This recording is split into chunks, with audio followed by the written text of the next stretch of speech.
"Get out!" she yelled. "We've been living here for free for 4 years." Sarah's shout hit me like a slap across the face. I was standing in the doorway of my own living room, and she was pointing her finger at me as if I were a trespasser. 4 years, she had said. 4 years living under my roof without paying a single cent. 4 years destroying my peace, my dignity, my life. I opened my mouth to reply, but then I saw Alex get up from the sofa. My son, my own son, advanced toward me with his fists clenched and a look I had never seen before, a look of pure hatred. "Get out of my apartment," I managed to say, but my voice sounded weak, broken. Alex moved closer, dangerously close. His hands went up, and I saw his fingers curl, ready to grip my neck. My heart pounded against my chest so hard I thought it would break right through. This was my son, the boy I had carried in my arms, the man who now wanted to hurt me. But then I reached into my purse. My fingers touched the envelope, the paper that would change everything. And when I pulled it out, when I held that document right in front of their faces, I saw something I will never forget. Their faces fell. Sarah's mocking smile disappeared as if someone had flipped a switch. Alex froze, his hands still raised in the air, his mouth hanging open. "What is that?" Sarah whispered, and for the first time in years, I heard fear in her voice. But I didn't answer them immediately. I let the silence eat away at them. I let them feel what I had felt for so long: helplessness, terror, humiliation. Though to understand how we got to that moment, I need to take you back. I need you to see how this all began, how I went from being a happy woman in her own home to becoming a prisoner. 4 years ago, my life was completely different. I had just lost Michael, my husband. 45 years together. 45 years of laughter, of little fights, of morning coffee, of hands intertwined while watching television. The apartment where I was now being humiliated was our sanctuary. Every corner held a piece of him. The dining table where we celebrated every one of Alex's birthdays. The window where Michael used to take pictures of the sunset. The worn armchair where he would fall asleep reading the newspaper. I had worked all my life as a seamstress. My hands knew every type of fabric, every stitch.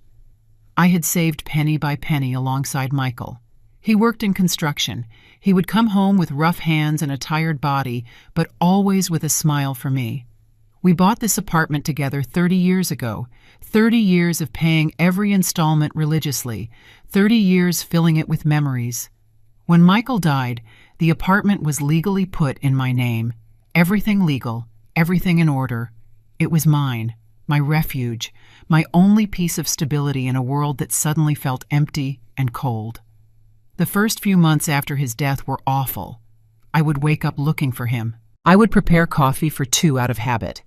I talked to myself, thinking he would answer from the other room. Alex would come to visit on Sundays. Sometimes he brought Sarah, his wife. She was always distant with me.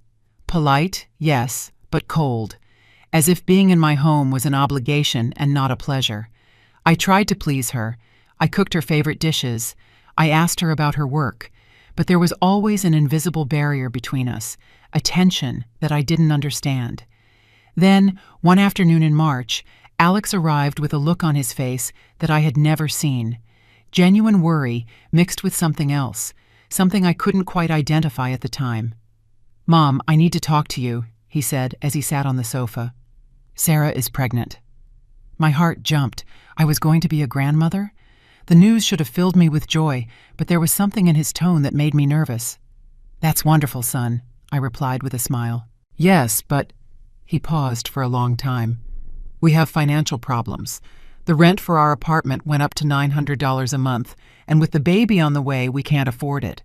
We're thinking about moving to something cheaper, but everything we find is in dangerous areas." I felt a knot in my stomach. I knew where this conversation was going. "We need your help, Mom, just for a few months, until the baby is born and I get that raise they promised me at work. 6 months, a year tops." I looked at my son. I saw the child I had raised alone when Michael worked double shifts, the young man I had applauded when he graduated, the man who cried on my shoulder when we buried his father. How could I say no? "It's fine," I sighed. "You can stay here as long as you need." His face lit up. He hugged me so tightly I could barely breathe. "Thank you, Mom. Thank you. You don't know what this means to us. I swear it will be temporary. As soon as our situation improves, we'll leave." I wanted to believe him. I wanted to think that my son would keep his promise. 2 weeks later, they arrived with their suitcases. Sarah entered the apartment looking at everything with a strange expression. It wasn't gratitude I saw in her eyes. It was something more like evaluation, as if she were calculating, measuring, planning. The first few days were quiet. Too quiet. Sarah barely spoke. She spent her time in the room I had prepared for them, the one that used to be Michael's office. Alex worked late, so I ate dinner alone most nights. But then the small changes began. One day I came back from grocery shopping and found that Sarah had moved the furniture in the living room. "I hope you don't mind," she said without looking at me. "This layout just doesn't make sense. Now there's more space." It bothered me. Of course it bothered me. But I bit my tongue. She was pregnant. The hormones. I had to be understanding. Next came the kitchen. I walked in one morning and all my pots were in boxes. "I brought my own utensils," Sarah explained. "Yours are too old. I don't want to cook with rusty things." My pots weren't rusty. They were the pots I had cooked with for my family for decades. But I didn't say anything. I swallowed my pride and nodded. Every day brought a new small invasion, a new territory conquered. And I kept giving in, thinking it was temporary, thinking they would soon leave and everything would go back to normal. How foolish I was. Because what I didn't know was that Sarah wasn't reorganizing my home. She was taking it over, piece by piece, until there was nothing left of me. Sarah's pregnancy was the perfect excuse for everything, for every change, for every invasion, for every lack of respect. She was pregnant, so she needed the biggest bedroom. She was pregnant, so she couldn't stand the smell of my perfume. She was pregnant, so I had to walk quietly in my own house. By the 3rd month, I no longer recognized my home. The curtains Michael and I had chosen together disappeared. In their place, Sarah hung beige ones that made everything look cold and sad. The family photos that decorated the walls were replaced by meaningless modern art prints. My collection of porcelain figurines that I had gathered for years ended up packed away in boxes in the basement. "This looks more updated," she would say, calling all my things, everything that mattered to me, old-fashioned.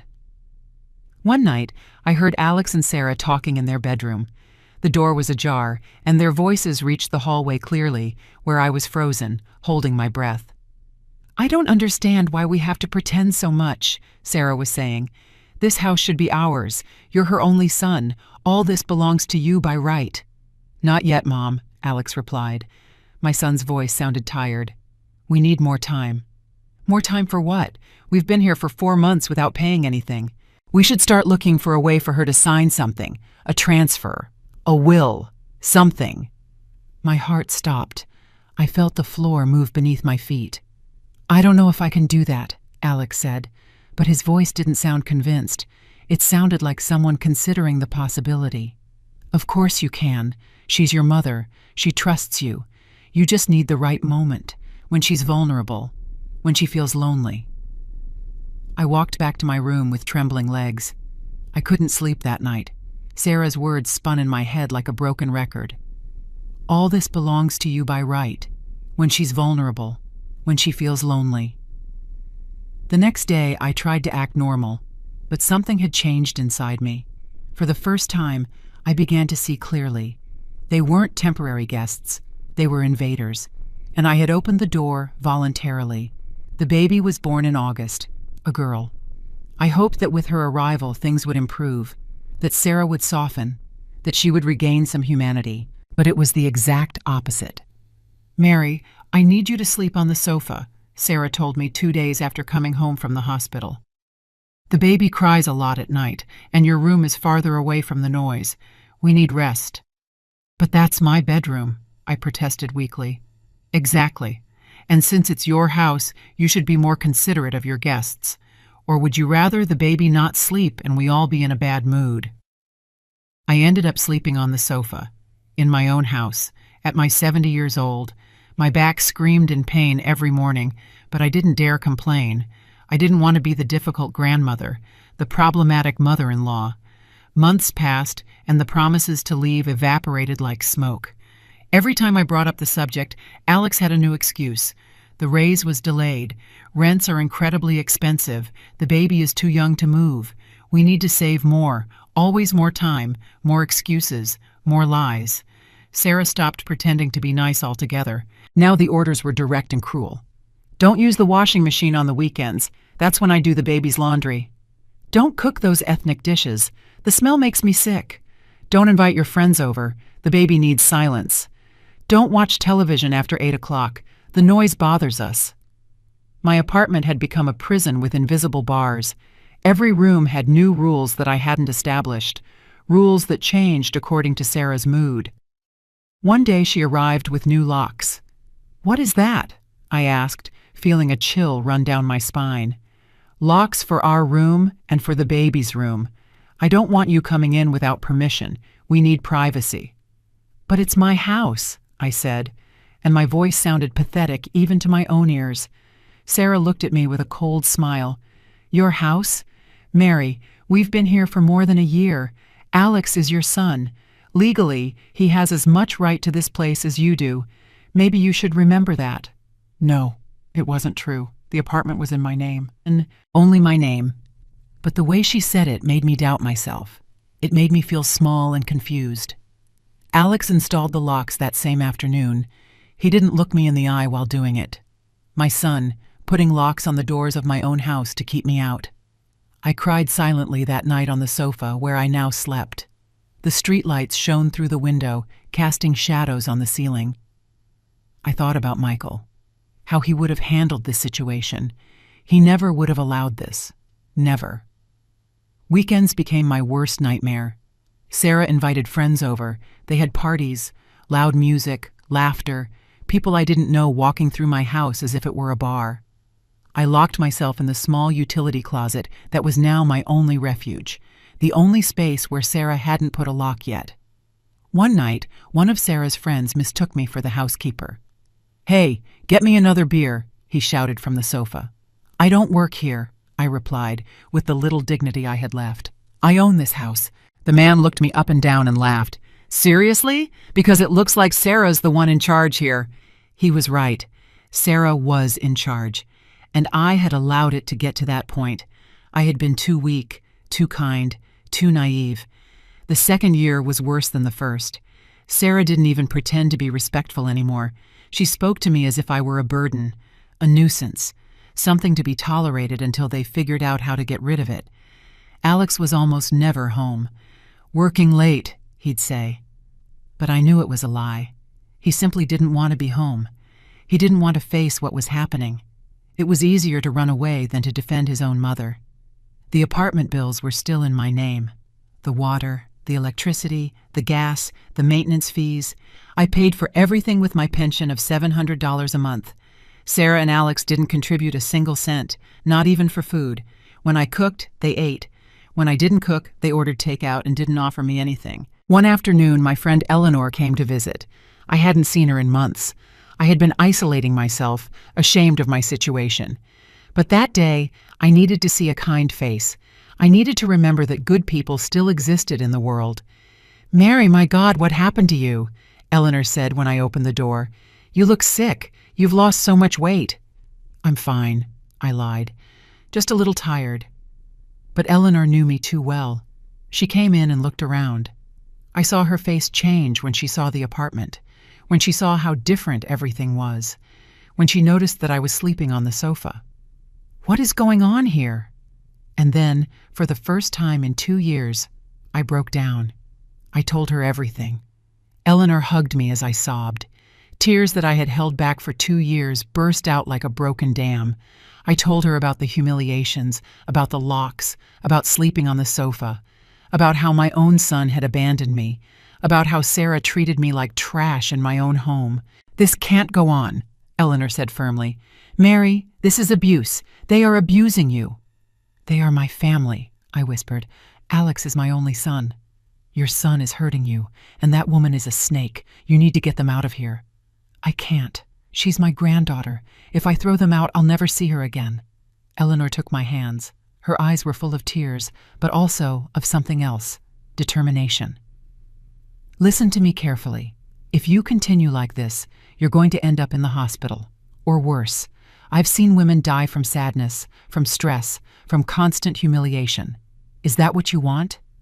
No, but then you have to act. This apartment is yours, legally yours. They have no right to treat you like this. They have no right to be here if you don't want them to be. But her words, although true, sounded impossible. How was I going to face Sarah? How was I going to throw out my own son? Just then, Sarah walked into the apartment. She was carrying shopping bags from expensive stores. New clothes, shoes, makeup, all paid for with the money they supposedly didn't have to rent their own place. "What is she doing here?" Sarah asked, looking at Eleanor with contempt. "I came to visit my friend," Eleanor replied in a firm voice. "In her house." Sarah let out a dry laugh. "Her house? That's funny. This house belongs to the family. And you are not family, so I suggest you leave."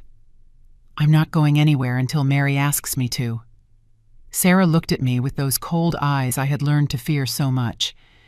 "Mary, tell your friend to leave. Now."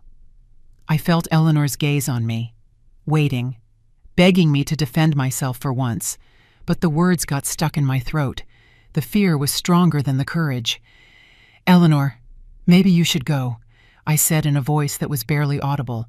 I saw the pain in my friend's eyes, the disappointment, but she nodded and stood up. "All right, but think about what I told you. This doesn't have to be this way.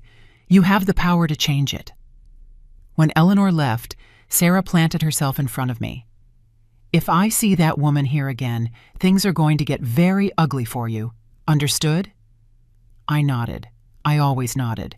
It was the only thing I knew how to do. "And another thing. Starting tomorrow, you're going to sleep in the utility closet. We need the living room to set up a gym. Alex bought exercise equipment." My throat closed up. The utility closet was 6 feet by 6 feet. Barely enough room for a person to stand. There were no windows, no ventilation. "But I can't stay there." "You can, and you will. Or would you rather we look for a retirement home for you? I've heard there are some with affordable prices. Well, for people without money. Obviously, you'd have to sell the apartment first to pay for your stay." The threat was clear. Obey or lose everything. That night, I moved into the utility closet. There was an old mattress on the floor. It smelled of mildew and chemicals. The door didn't close properly. I could hear everything that happened in the apartment. Sarah's laughter, the television blaring, the footsteps that thumped over my head like constant reminders that I was no longer welcome in my own home. I lay down on that hard mattress and looked at the stained ceiling. How had I come to this? How had I allowed them to take everything from me? My dignity, my space, my life. I thought about Michael. How disappointed he would be to see me like this. He was always a strong man. He never let anyone walk all over him. And I was letting his memory, letting our home, be desecrated. The following months were a descent into hell. Sarah found new ways to humiliate me every day. She made me wash her clothes. She forced me to take care of the baby when she went out with friends. She woke me up in the middle of the night to bring her water or food. "You're the grandmother," she'd say. "You should be happy to help." But it wasn't help. It was servitude. Alex saw everything and said nothing. Sometimes I caught him looking at me with something close to guilt. But he never did anything. He never defended me. It was as if he had chosen a side, and that side wasn't mine. One day I overheard another conversation. This time it wasn't accidental. This time Sarah wanted me to hear. "Soon," she was saying to someone on the phone, "the old lady is getting weaker every day, more submissive. In a few more months I'll convince her to sign the apartment over to Alex. Or better yet, we wait for her to get sick. At her age, anything can happen. An accident, a fall." She laughed, a laugh that chilled my blood. "No, I'm not going to do anything to her. I'm just going to make sure her life is so miserable that she herself wants to leave. To a nursing home, to the street. I don't care. This apartment is worth about $300,000. It's our future, and I'm not going to let a bitter old woman take it away from us." She hung up the phone, and I stood paralyzed behind the door. $300,000. That's how they saw me. Not as a person, not as the grandmother of her daughter, as a number, as an obstacle between them and the money. I didn't sleep that night. For the first time in a long time, something inside me started to wake up. It wasn't courage yet. It was something more primal. Survival instinct. The next morning, Sarah walked into the utility closet without knocking. "Get up. You have to clean the whole house. We have company coming tonight and this place is a mess." I looked at the clock. It was 6 o'clock in the morning. "I'm tired," I said. "I need to sleep." Sarah came closer. She squatted down until her face was inches from mine. I could smell her expensive perfume, the perfume she bought with the money they should be using to rent their own place. "I don't care if you're tired. I don't care if you're sick. I don't care if you're dying. You're going to clean this house. You're going to do what I say. Because if you don't, I'm going to tell Alex that you tried to hurt the baby, and he's going to believe me, not you." "That's a lie," I whispered. "Of course it's a lie. But who do you think he cares about? Your son loves me. He trusts me. You're just the old woman who doesn't know when to disappear." She left, and left me trembling in that dark room. And it was in that moment that something finally broke inside me. But it wasn't my spirit. It was the fear. For the first time in 3 years, I felt rage. Pure, bright rage that burned hotter than any humiliation. This was my home, my life, my future they were stealing, and I was going to take it back. I didn't know how, I didn't know when, but I was going to fight, even if it was the last thing I did. That afternoon, while Sarah was taking a nap and Alex was at work, I left the apartment for the first time in weeks. My hands trembled as I closed the door carefully, as if I were an escaping prisoner. In a way, I was. I walked 3 blocks to Eleanor's house. Every step hurt. Not just physically, although my back screamed after months of sleeping on that horrible mattress. My soul hurt. It hurt to admit that I needed help, that I couldn't go on alone.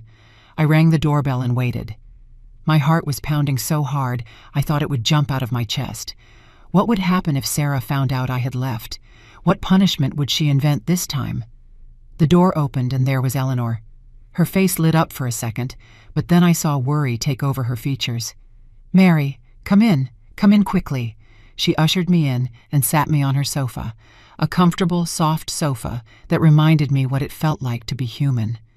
She brought me hot tea and sat across from me, waiting. "I need help," I said, and my voice cracked. "I can't do this anymore. They're going to kill me." "Not physically, but they're going to kill me anyway." Eleanor nodded. "Tell me everything. Leave nothing out." And I told her. About the conversation I had overheard, about Sarah's plans to make me sign over the apartment or wait for something to happen to me, about the threats, about the utility closet, about everything. When I finished, Eleanor had tears in her eyes, but also determination. "This ends today," she said firmly. "We're going to fix this, but you need to be strong. Mary, you need to follow my instructions exactly. Can you do that?" I nodded. For the first time in years, I felt a spark of hope.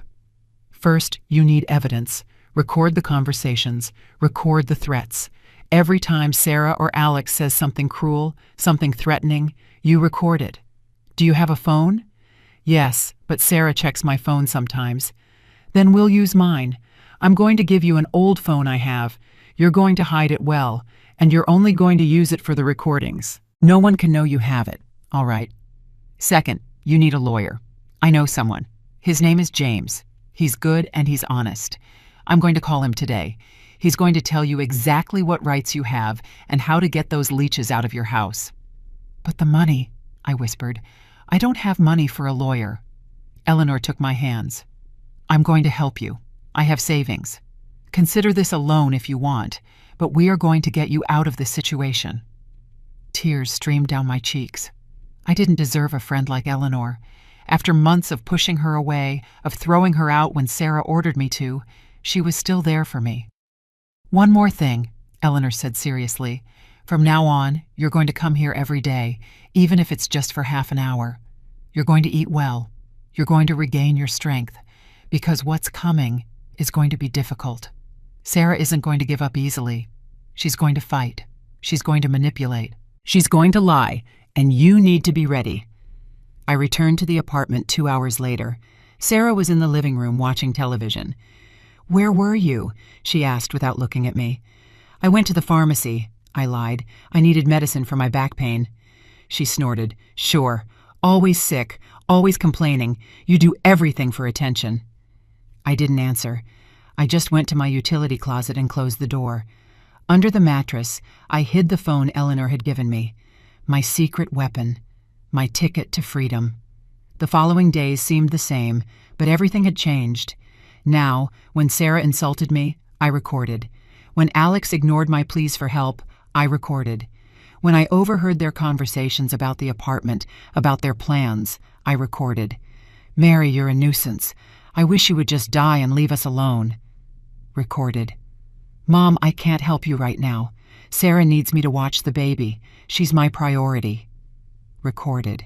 "If the old woman doesn't sign soon, we're going to have to pressure her more, make her life miserable." Recorded. Every insult, every threat, every piece of evidence of their cruelty was documented on that little phone. It was like gathering ammunition for a war they didn't know was about to begin. A week later, Eleanor took me to meet James. He was a man in his 50s, with a kind face but astute eyes, the type of person who knew exactly when someone was lying. "Mrs. Mary," he said after listening to my story, "what they are doing to you is illegal. This is called wrongful possession of property and elder abuse. We have solid grounds for an eviction." "But they're my family," I said weakly. James looked at me with compassion. "Family doesn't mean they can abuse you. Family doesn't mean they can steal your home. You have rights, and I'm going to make sure they are respected." He showed me documents. He explained the legal process.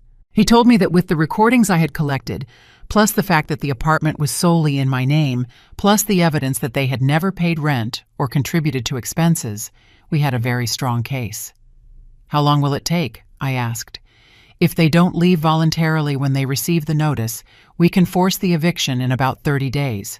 But it's going to get ugly, Mrs. Mary. They are going to react badly. They will threaten. They will try to manipulate you. I need you to be strong." "I will be," I said, and for the first time I truly believed it. James began preparing the documents. Eviction order, complaint for abuse, temporary restraining order if they tried to force me to sell the apartment under pressure. Everything legal, everything correct, everything designed to protect me. Meanwhile, at home, things were getting worse. Sarah sensed that something had changed. She didn't know what, but her intuition told her that I was no longer the same submissive victim. "You're acting weird," she told me one afternoon. "What are you hiding?" "Nothing," I replied, keeping my voice neutral. "I'm just tired." She narrowed her eyes. "If you're planning anything stupid, it's going to backfire. You have no one. You have no power. This house is practically ours already." "We'll see," I thought, but I didn't say anything. That night I overheard another crucial conversation. Sarah was talking on the phone with someone, probably her mother. "No, she hasn't signed yet, but I'm thinking about forging her signature on some documents. I have a notary friend who owes me a favor. If we manage to transfer the apartment to Alex's name, the old woman won't be able to do anything. By the time she realizes it, it will be too late." My blood ran cold. Forgery. Fraud. This was worse than I thought. I took out the phone and recorded every word. This conversation alone could put her in prison. The next day, I showed the recording to James. His face became serious. "This changes everything. It's no longer just eviction. This is attempted fraud. I'm going to speed up the process. In 3 days, you will have the court order, and I'm going to recommend that officers be present when we serve it, for your safety." The next 3 days were the longest of my life. Every hour felt like an eternity. Sarah was more aggressive than ever, like an animal that senses danger but doesn't know where it's coming from. She broke one of the few photos I had left of Michael. She said it was an accident, but I saw the smile on her lips. She threw away my favorite clothes, saying they were old and ugly. She forbade me to use the kitchen after 6 in the evening, but I endured it, because I knew the end was near. I knew everything would change soon. I just had to hold on a little longer, a little more humiliation, a little more pain, and then justice would arrive. Eleanor visited me every afternoon when Sarah was out. She brought me food. She hugged me. She reminded me that I was strong, that I deserved better, that this would soon be over. On the third day, James called me. "It's ready. Tomorrow at 10 o'clock in the morning. I'm going to come with 2 police officers. We are going to deliver the notice of eviction. They have 72 hours to vacate the property. If they don't, the officers will remove them by force." "Thank you," I whispered. "Thank you for believing me, for helping me." "You are helping yourself, Mrs. Mary. You are being brave. You are taking back your life. I am proud of you." I couldn't sleep that night. Tomorrow everything would change. Tomorrow I would show them that the useless old woman, the weak woman they had trampled on for years, still had teeth. She could still roar. I woke up at 6 o'clock in the morning. I hadn't really slept. I had just closed my eyes and waited for the clock to move. Every minute felt like an hour, every hour like an eternity. But the day had finally arrived. The day I would reclaim my life. I got up from the mattress in the utility closet for the last time. I would never sleep there again. I would never again be treated like a servant in my own house. Today, everything changed. I showered in silence.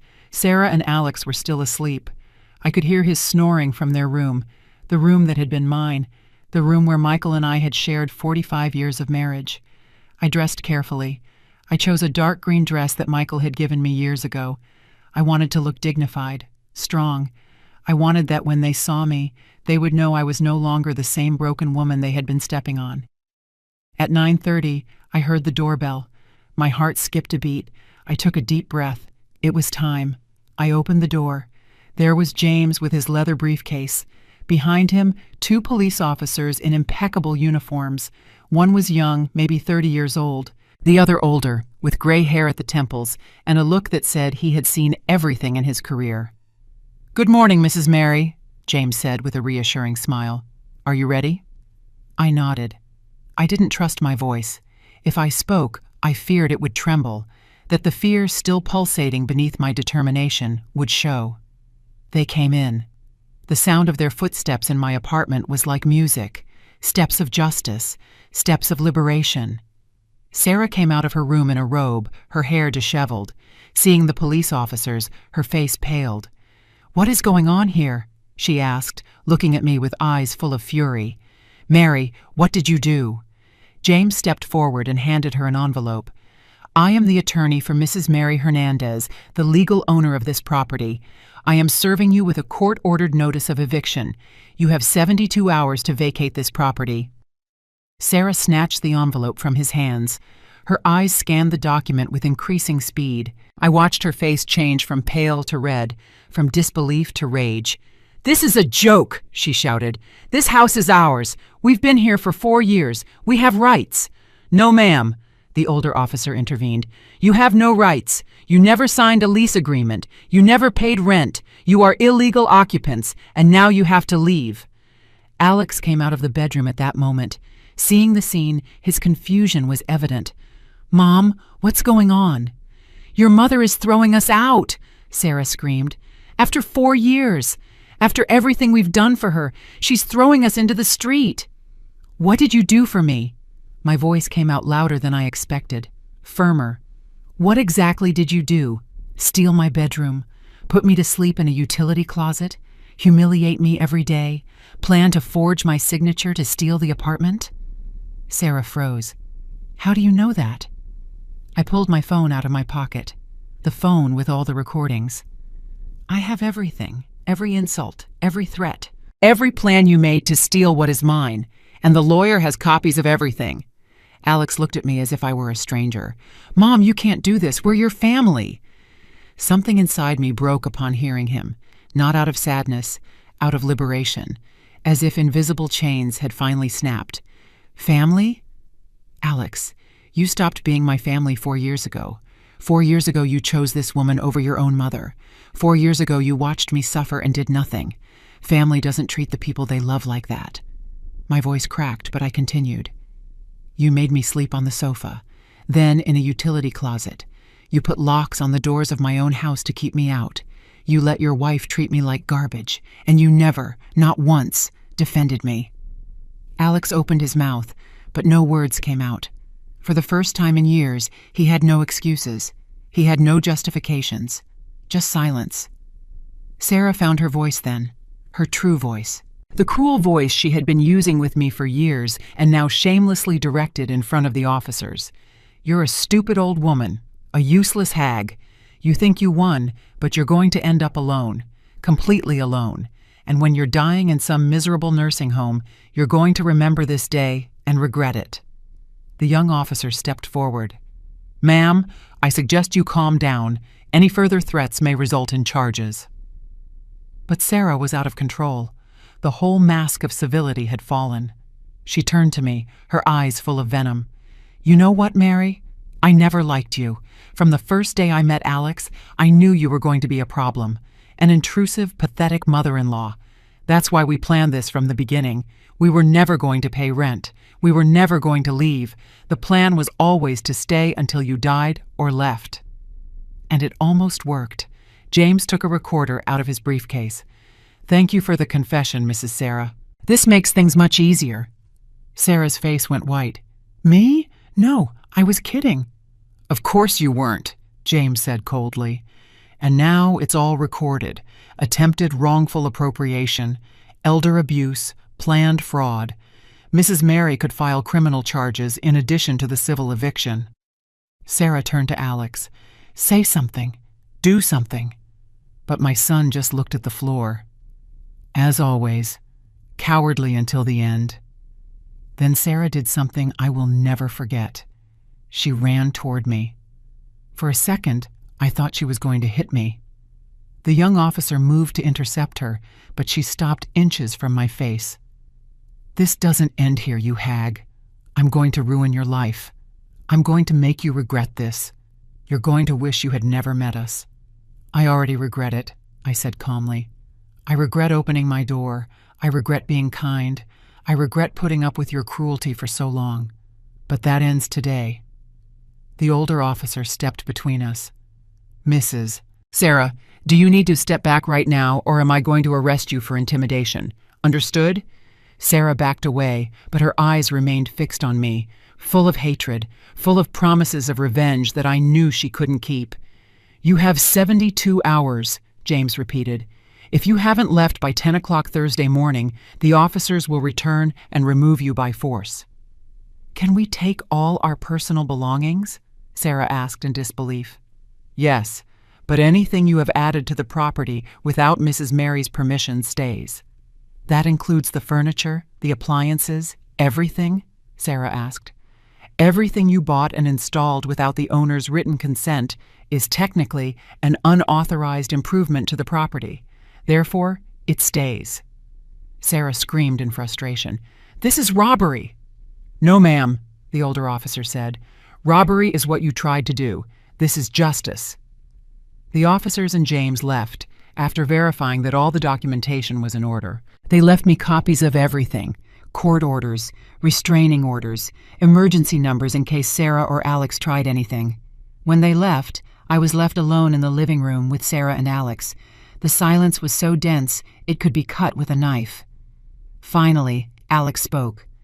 "Mom, please, think about your granddaughter. She's going to grow up without knowing you." And that was their final move, using the baby as a weapon, as if that would break me, as if after everything they had done, he could blackmail me with my own love. "Alex," I said with a calm I didn't know I possessed, "if you really cared about me knowing my granddaughter, you wouldn't have let your wife treat me the way she did. You wouldn't have taken my room. You wouldn't have abandoned me when I needed you most. This is not my fault.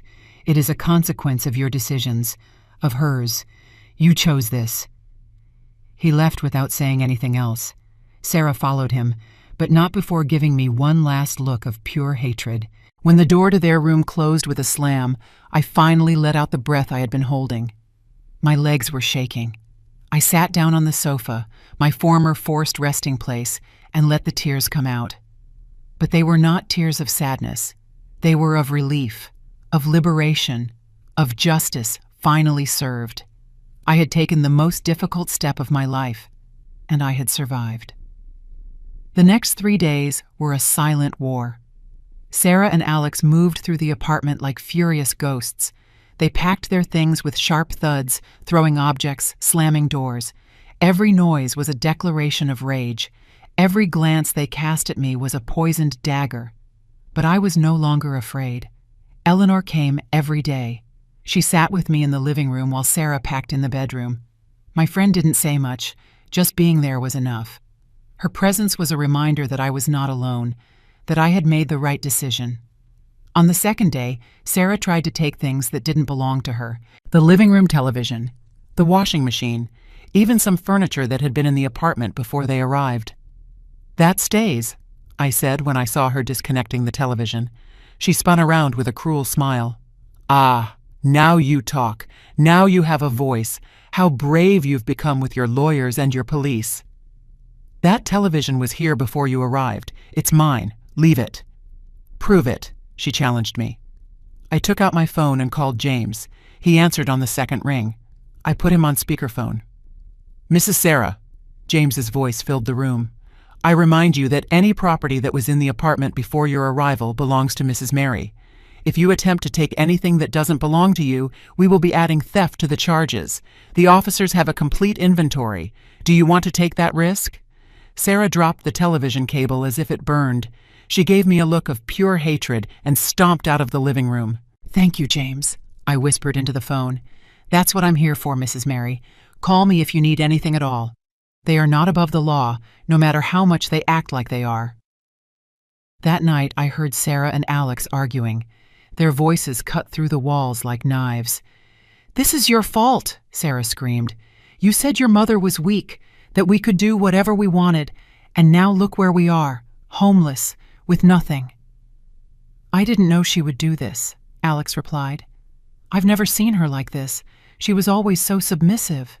"Exactly, and you assumed she would keep doing it forever. Idiot. Now we're going to have to pay $1,200 a month for rent somewhere else. Where are we going to get that money?" "I don't know. We'll look for something cheaper." "There is nothing cheaper. Everything is so expensive. And it's your mother's fault, that miserable old woman who betrayed us." "She didn't betray us. We betrayed her first." There was a long silence. Then I heard the sound of something breaking. Sarah had thrown something against the wall. "Don't come to me with guilt now. It's too late for that. What we need is a plan. We need to find a way to stay." "There's no way," Alex said, and his voice sounded defeated.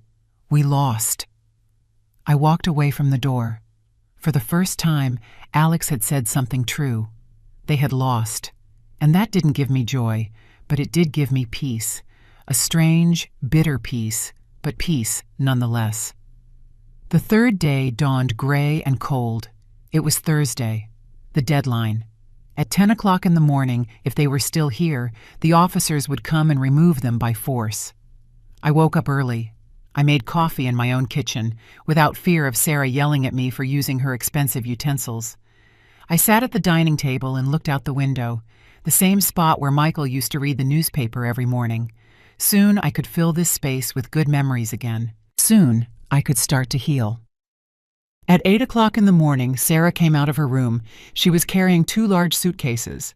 Her face was swollen, as if she had been crying all night. But when she saw me, she hardened her expression. "I hope you're happy," she said with venom in every word. "You threw us out, your own family, your granddaughter. I hope you can live with that." "I will live perfectly well," I replied. "Better than I have lived in 4 years." She dropped the suitcases. She approached the table where I was sitting. She leaned in until her face was close to mine. "You know what the worst thing about all this is, Mary? That I really thought you were stupid. I thought you were weak. That we could do whatever we wanted with you and you would never react. And I was right for a long time. You were weak. You were pathetic. You let us walk all over you because you didn't have the guts to defend yourself." I swallowed, but held her gaze. "The only thing I regret," Sarah continued, "is not being crueler. I should have gotten you out of here years ago. I should have made you sign papers when you still trusted us. I was too soft, too patient." "You weren't soft," I said in a firm voice. "You were an abuser, And abusers always underestimate their victims. They always think they can get away with it without consequences. But you were wrong about me, and now you pay the price." Sarah straightened up.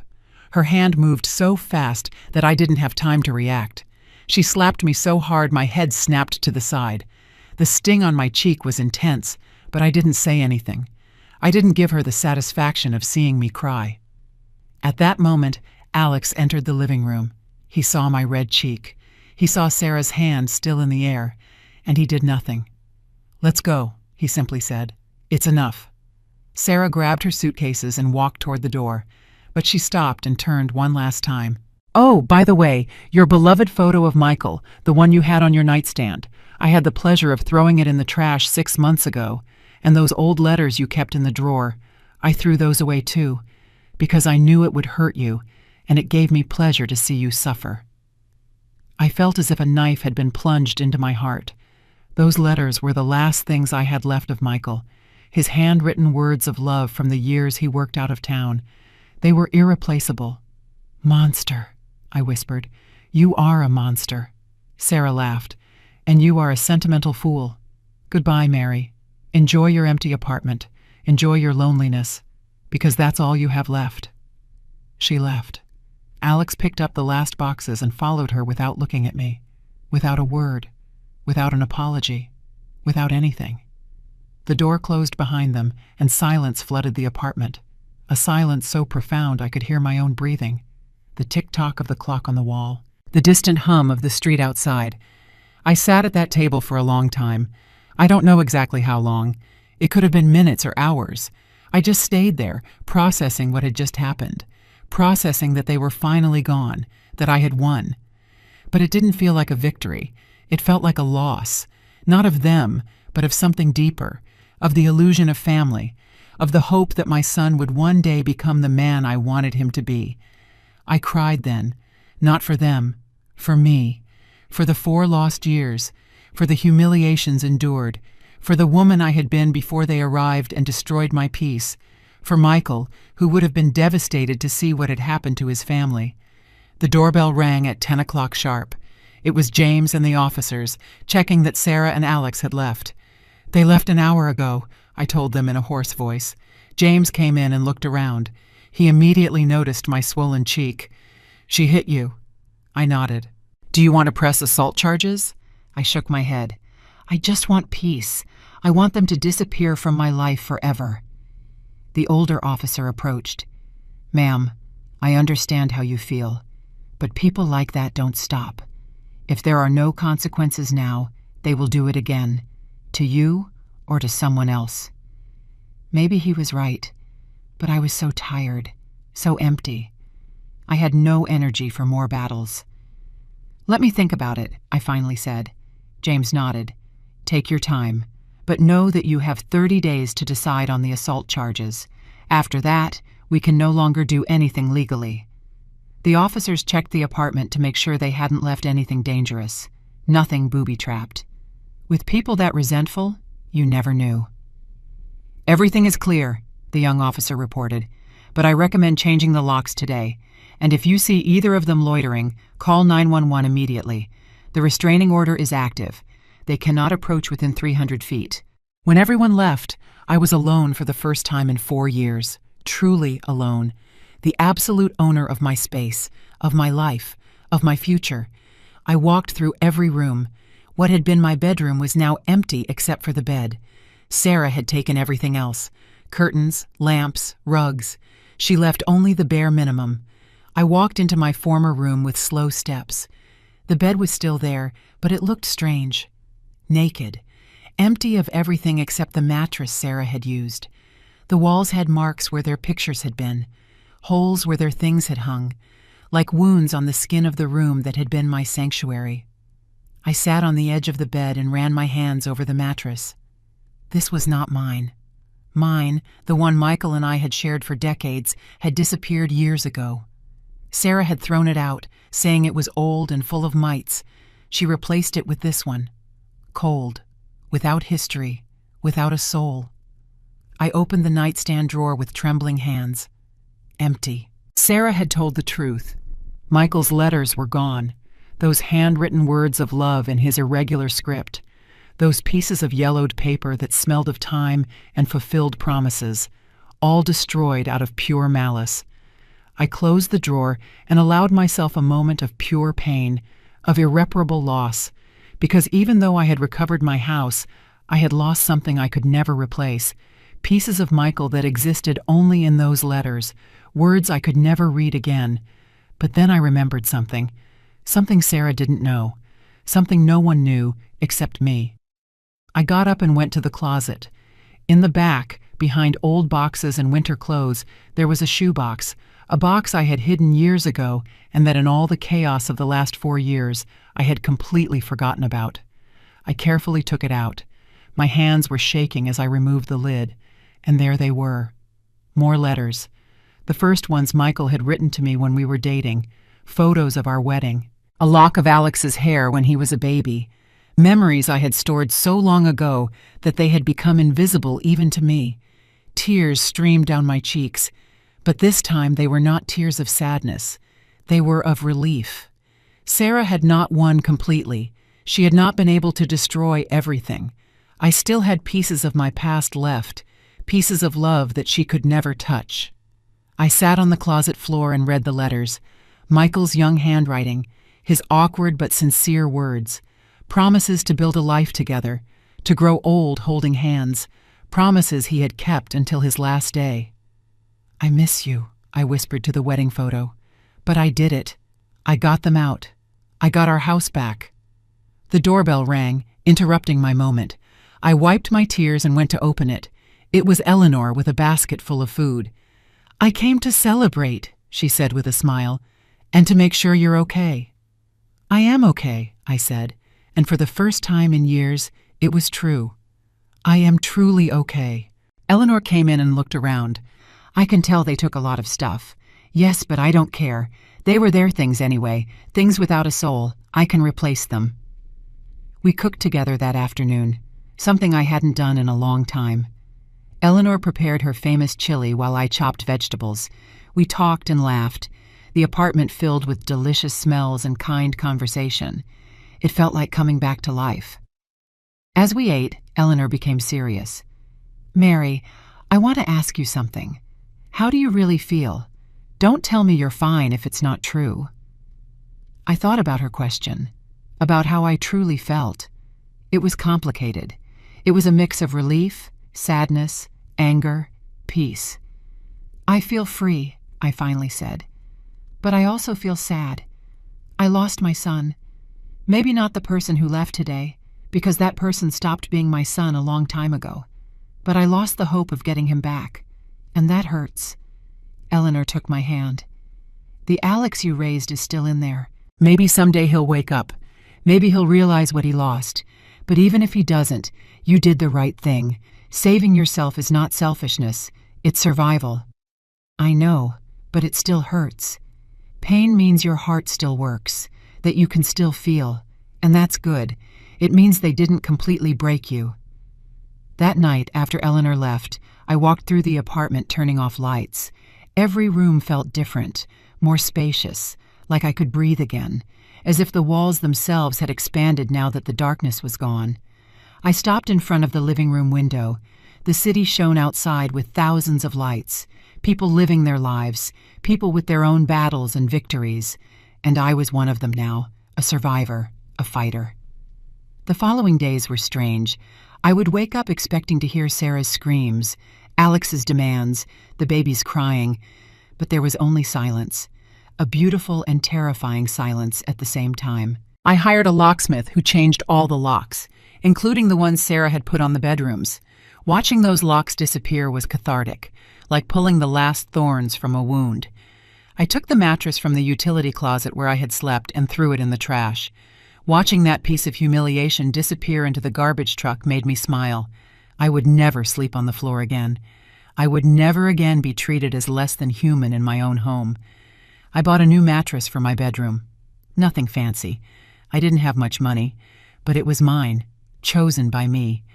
And when I lay down on it that first night, I cried tears of gratitude for having a bed, for having a room, for having dignity. A week after the eviction, I received a call from an unknown number. I hesitated before answering. It could be Sarah, it could be Alex, but something made me pick up. "Mary?" It was Alex's voice. He sounded tired, defeated. "What do you want?" I asked in a neutral voice. I wanted to know how you were." "I'm fine. Better than I've been in 4 years." There was a long silence. Then I heard something I didn't expect. A sob. My son was crying. "I'm sorry, Mom. I'm sorry for everything.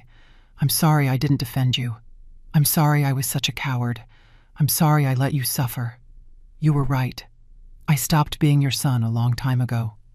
"Why are you calling me now, Alex? What do you want from me?" "Nothing. I don't want anything. I just wanted you to know that I realize it. Everything I did wrong, everything I allowed. Sarah left me. She took the girl and left with her mother. She says I'm useless, that I'm good for nothing. And she's right." I felt a pang in my chest, not of compassion, of something more complicated.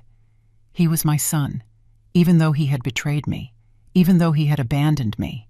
He was my son suffering. "Alex," I said in a firm but not cruel voice, "I'm sorry Sarah left you. I'm sorry you're going through this, but I can't save you. Not this time. You chose this path. Now you have to walk it." "I know," he whispered. "I didn't call to ask you to save me. I just wanted to say that I'm sorry, and that I understand if you never forgive me. I don't deserve your forgiveness." He hung up before I could answer. I was left with the phone in my hand, staring at the blank screen. Part of me wanted to call him back, the part that was still a mother, the part that remembered the sweet child he once was. But the strongest part of me, the part that had survived 4 years of hell, knew I couldn't do it. Forgiving him now would be returning to the old patterns. It would be telling him he could hurt me without consequences. And that was never going to happen again. I put the phone away and continued with my day, because that's what survivors do. They keep moving forward. 2 weeks later, the apartment was starting to feel like home again. I had bought new curtains, cream-colored, soft, and bright. I had put back the family photos that Sarah had hidden, Michael smiling from the frames, Alex when he was a child, before he became a stranger. Eleanor helped me paint the living room. We chose a warm color, pale yellow, like the morning sun, like hope. While we painted, she told me stories, neighborhood gossip, news of old friends, simple, normal things that reminded me that life existed beyond the pain. That joy was still available if I allowed myself to reach for it. "You know what you should do," Eleanor said as she cleaned a brush. "You should start sewing again. You were so good at it. You could do alterations for the neighborhood, earn a little extra money." I liked the idea. I had given up sewing when Sarah arrived. She said the sound of the machine bothered her, that my fabrics made a mess, so I had packed everything away in boxes. "You're right," I said. "I'm going to get my machine out. I'm going to create again." "That's it, Mary. Go back to living. Go back to being you." A month after the eviction, my life had completely changed. The apartment no longer looked like the cold, hostile place Sarah had created. Slowly, it was turning back into a home. My home. I took my old sewing machine out of the closet where it had been buried for 4 years. I cleaned it carefully, removed the accumulated dust, oiled the parts that needed it. When I turned it on for the first time, the familiar hum made me smile. It was like reuniting with an old friend. I started doing alterations for the neighbors, pant hems, dress adjustments, repairing broken seams. I didn't charge much, just enough to supplement my pension. But it wasn't about the money. It was about reclaiming a part of myself that I had lost. The creative part, the productive part, the part that found joy in creating something with my own hands. The clients would come and stay for coffee. We would talk while I worked. They would tell me about their lives, and slowly I started to tell them about mine. Not all the dark details, but enough, and I discovered something surprising. I wasn't the only one. Many women had gone through similar situations: abusive relatives, ungrateful children, losses, and betrayals. One afternoon, a neighbor named Angela came to pick up a dress I had altered for her. She was a woman in her 60s, always elegant, always with a smile. "Mary," she told me as she tried on the dress, "I want to thank you. Not just for the alteration, but for your courage. I heard what you went through, and you inspired me. I don't understand, I said, confused. My sister has been living with me for 3 years. She doesn't pay anything. She treats me like her maid. And I was always afraid to kick her out because, well, she's my sister. But after hearing your story, I talked to a lawyer. I gave her 30 days to leave, and she's leaving next week.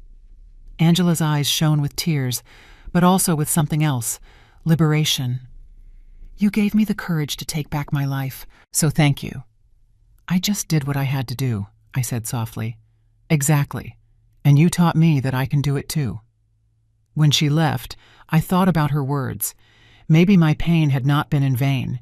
Maybe my story could help others find their own strength. That idea gave me a sense of purpose that I hadn't felt in years. Weeks turned into months. Fall arrived with its golden leaves and crisp air. I put plants in the windows. I bought new pillows for the sofa. Small touches that made the apartment feel alive again. James called occasionally to check that everything was fine. He informed me that Sarah and Alex had not attempted to contact me legally. The restraining order was still active and they were respecting it. At least there was that. Have you thought about the assault charges? He asked me on one of those calls. I decided not to file them, I replied. I just want peace. I want to close that chapter. I understand. But if you change your mind or if they try anything, call me immediately.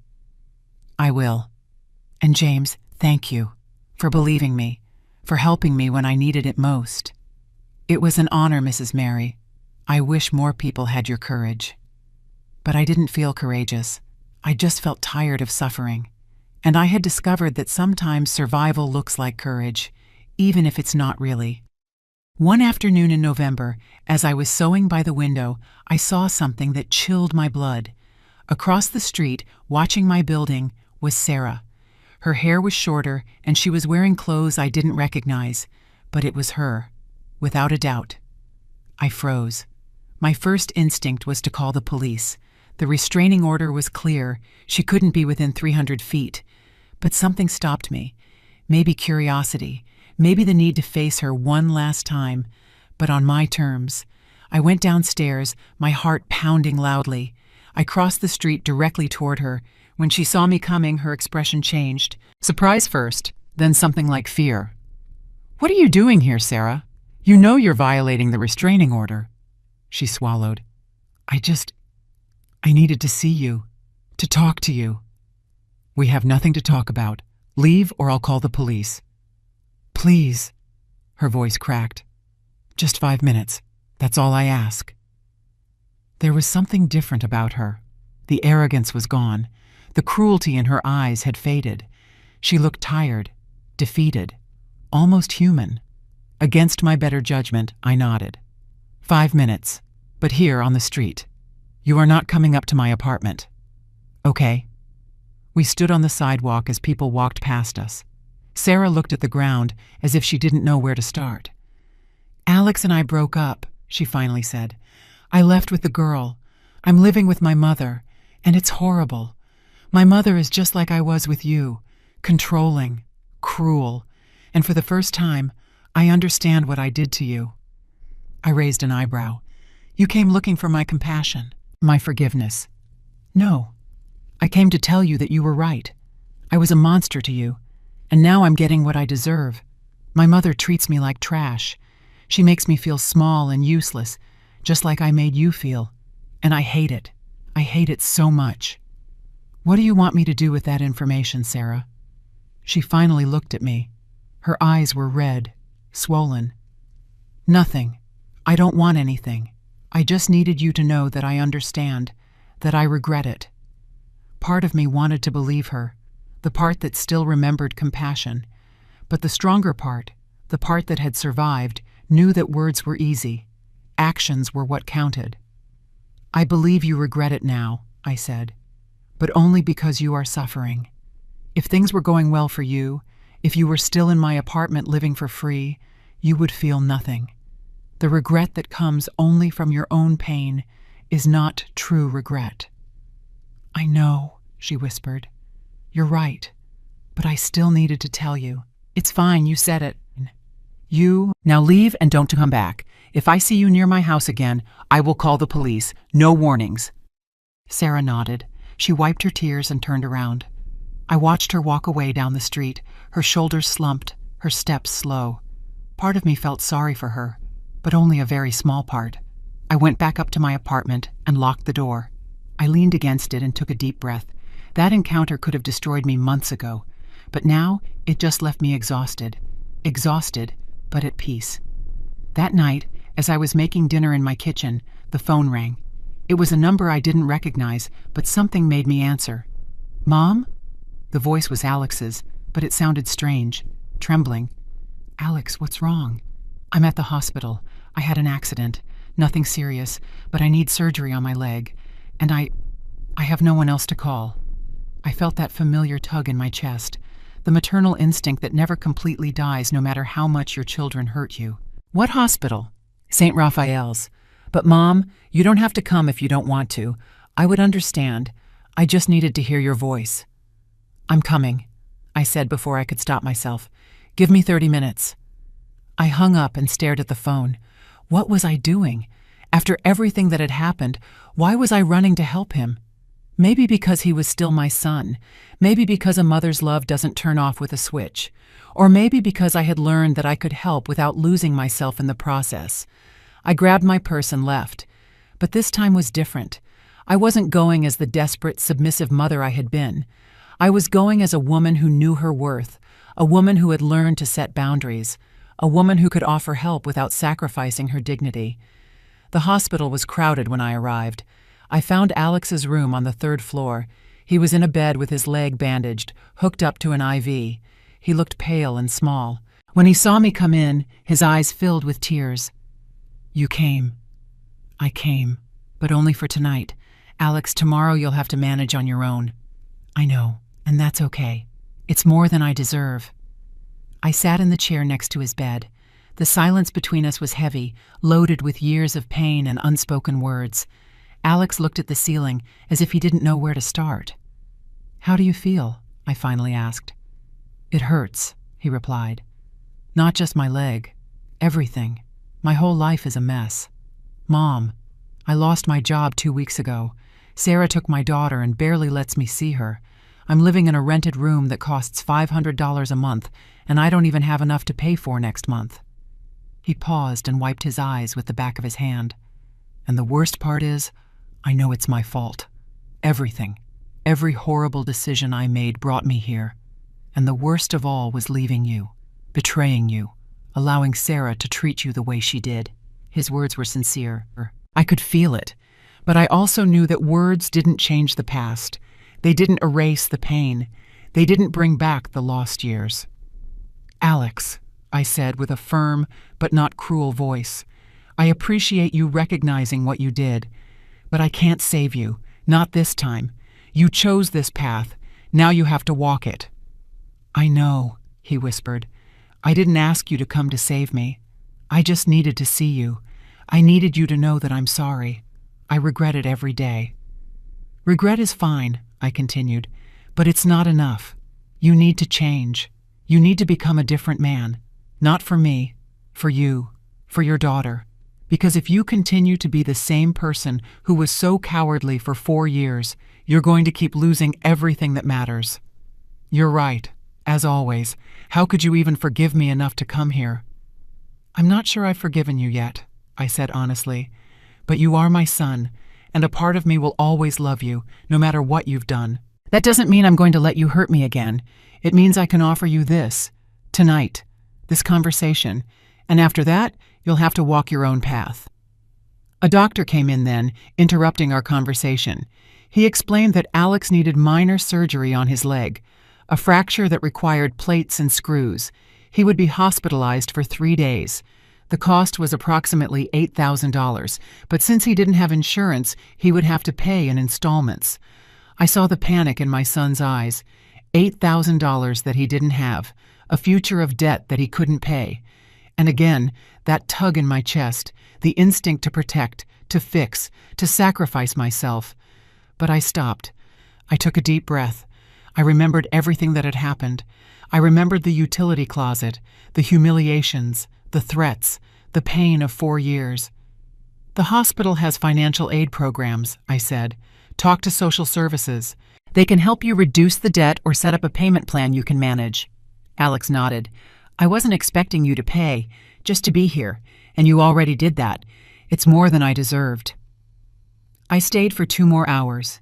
We talked about small things, memories of when he was a child, his graduation, his first bicycle, moments before everything broke, and for the first time in years, I could see traces of the child I had raised in the man lying in that bed. When I got up to leave, Alex took my hand. Mom, there's something else I need to tell you. Sarah threw away your letters, but I saved one that I found before she could destroy it. It's in a safety deposit box at the bank. I always knew that someday I would want to give it back to you. If you want, I can give you the code so you can retrieve it. My heart raced. A letter from Michael, one that had survived, one last connection to the past that I thought I had lost forever. I would like that, I whispered. I'll send it to you, soon, I promise.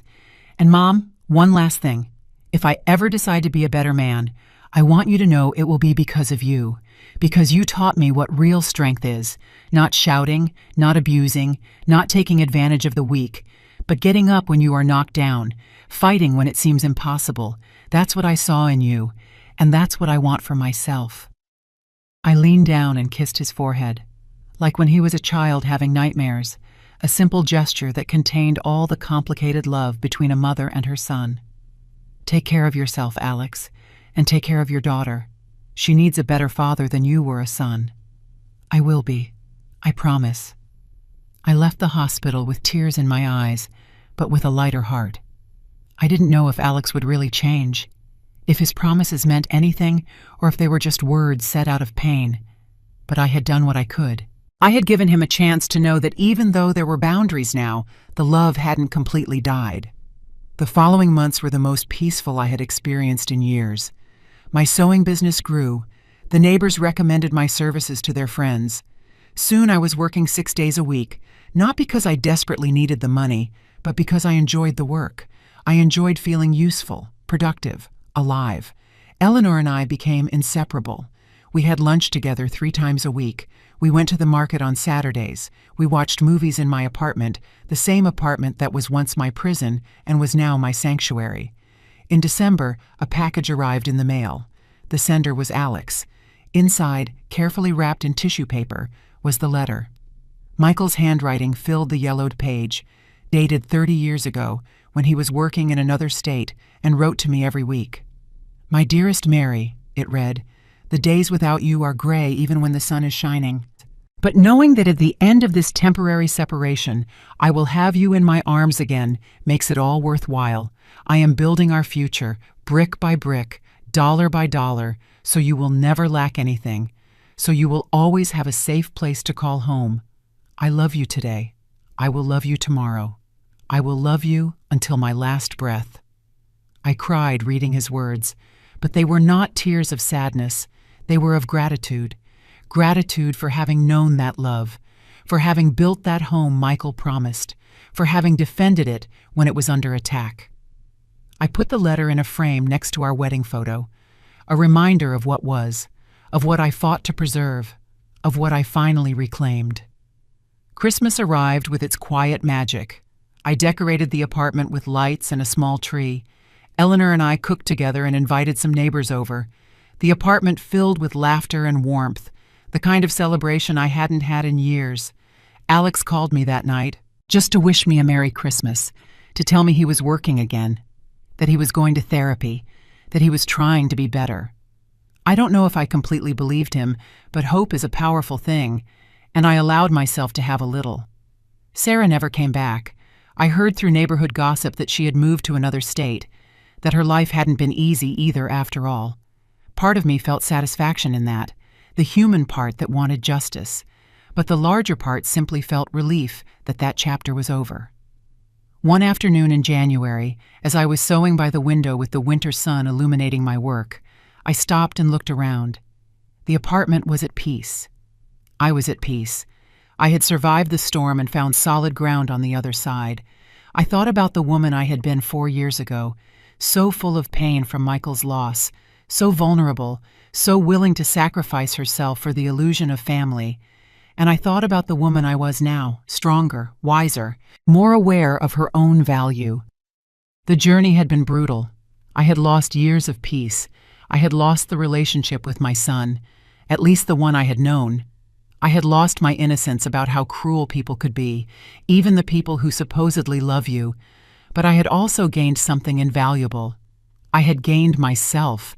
I had discovered that I had guts, that I could fight, that I could win, that I didn't have to accept abuse just because it was wrapped in the word family.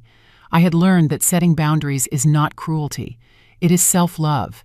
That saying no to what hurts you is saying yes to your own life.